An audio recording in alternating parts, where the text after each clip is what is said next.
Hi friends, welcome to Nithya's food book. இன்றைக்கி நம்ம பார்க்க போகிற ரெசிபி சன்னா மசாலா. இந்த சன்னா மசாலா 10 பேருக்கு சர்வ் பண்ணுற மாதிரியான அளவில் தான் இன்றைக்கி செஞ்சு காமிக்க போகிறேன். இதுக்கு 1 கப் சன்னா நல்லா குவியலாக மெஷர் பண்ணி எடுத்துகிட்டு அதை ஓவர் நல்லா தண்ணியில் ஊற வச்சு எடுத்துக்கணும். குக்கரில் 2 கப் தண்ணி சேர்த்துட்டு இந்த மாதிரி சாஃப்டாக வேக வச்சு எடுத்துக்கணும். திருப்பி இதே குக்கரில் 1 கப் தண்ணி சேர்த்துருக்கேன். இதில் வந்து 700 கிராம் தக்காளி சேர்த்துக்கலாம். இந்த தக்காளி அப்படியே முழுசாகவே சேர்த்துக்கலாம். இங்கே நான் எடுத்திருக்க தக்காளி வந்து புளிப்பு இல்லாத தக்காளியாக தான் எடுத்திருக்கேன். இதுதான் வந்து சன்னா மசாலாவுக்கு நல்லாயிருக்கும். இங்கே வந்து 250 கிராம் வெங்காயம் வச்சுருக்கேன். இதையும் சேர்த்துக்கலாம். சேர்த்துட்டு இதை ஒரு 10 நிமிஷம் நல்லா வேக வச்சு எடுத்துக்கலாம். இப்போ பார்த்தீங்கன்னா நல்லா வெந்து வந்துருச்சு. இது நல்லா ஆறுனதுக்கப்புறமா இதில் இருக்க தண்ணியோடு சேர்த்து நைஸ் பேஸ்ட்டாக அரைச்சி எடுத்து ரெடி பண்ணி வச்சுக்கணும்.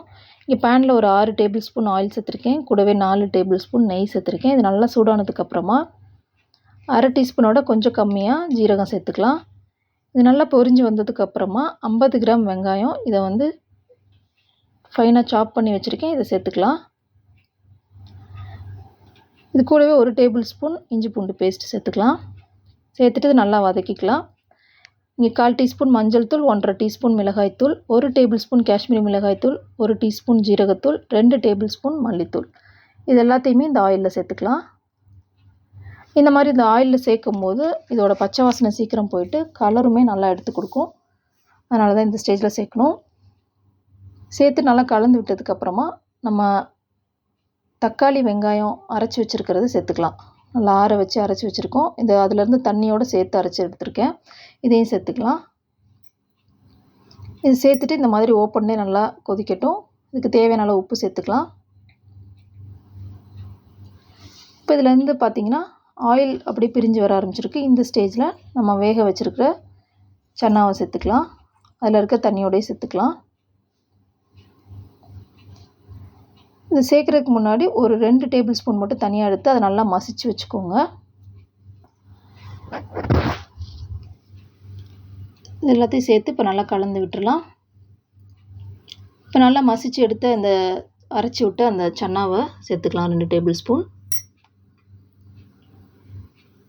கூடவே சன்னா வேக வச்ச தண்ணியே கொஞ்சம் சேர்த்துருக்கேன். இதுக்கு எக்ஸ்ட்ரா தண்ணி எதுவும் நம்ம சேர்க்க வேண்டியது இருக்காது. நம்ம வெங்காயம் தக்காளி அரைக்கும் போது அதில் இருக்கிற தண்ணி ப்ளஸ் இந்த சன்னா வேக வைக்கும் போது தண்ணி இது மட்டுமே போதும். அப்படி எக்ஸ்ட்ரா உங்களுக்கு தேவைப்பட்டால் ஒரு 1/4 கப் தண்ணி வேணால் சேர்த்துக்கலாம். இப்போ இதை நல்லா மூடி கொதிக்க வச்சு நம்ம எடுத்ததுக்கப்புறமா நல்லா திக்காகி வந்திருக்கு. இந்த ஸ்டேஜில் 4 டேபிள் ஸ்பூன் கண்டென்ஸ்டு மில்க் சேர்க்கணும். இது வந்து நான் வீட்டிலே ப்ரிப்பேர் பண்ணது. ஒரு 1.25 கப் வந்து பால் நல்லா பாதியாக குறைஞ்சதுக்கப்புறமா கொதிக்கும் போது பாதியாக குறைஞ்சதுக்கப்புறமா ஒரு 5 டீஸ்பூன் சுகர் சேர்த்து நான் அதை வந்து காய்ச்சி எடுத்திருக்கேன். இது இல்லைனாக்கா நீங்கள் டின்னில் கூட இருக்கிற கண்டென்ஸ்டு மில்க் நீங்கள் யூஸ் பண்ணிக்கலாம். இப்போ இது நல்லா கலந்து விட்டுறணும். இப்போ 1 டீஸ்பூன் கரம் மசாலா எடுத்திருக்கேன். இதை சேர்த்துக்கலாம்.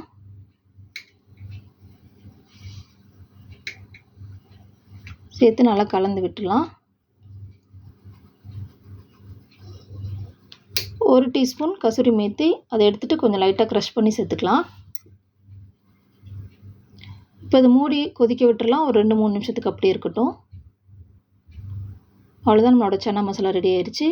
லாஸ்ட்டாக கொஞ்சமாக பொடியாக கட் பண்ண கொத்தமல்லி சேர்த்துக்கலாம்.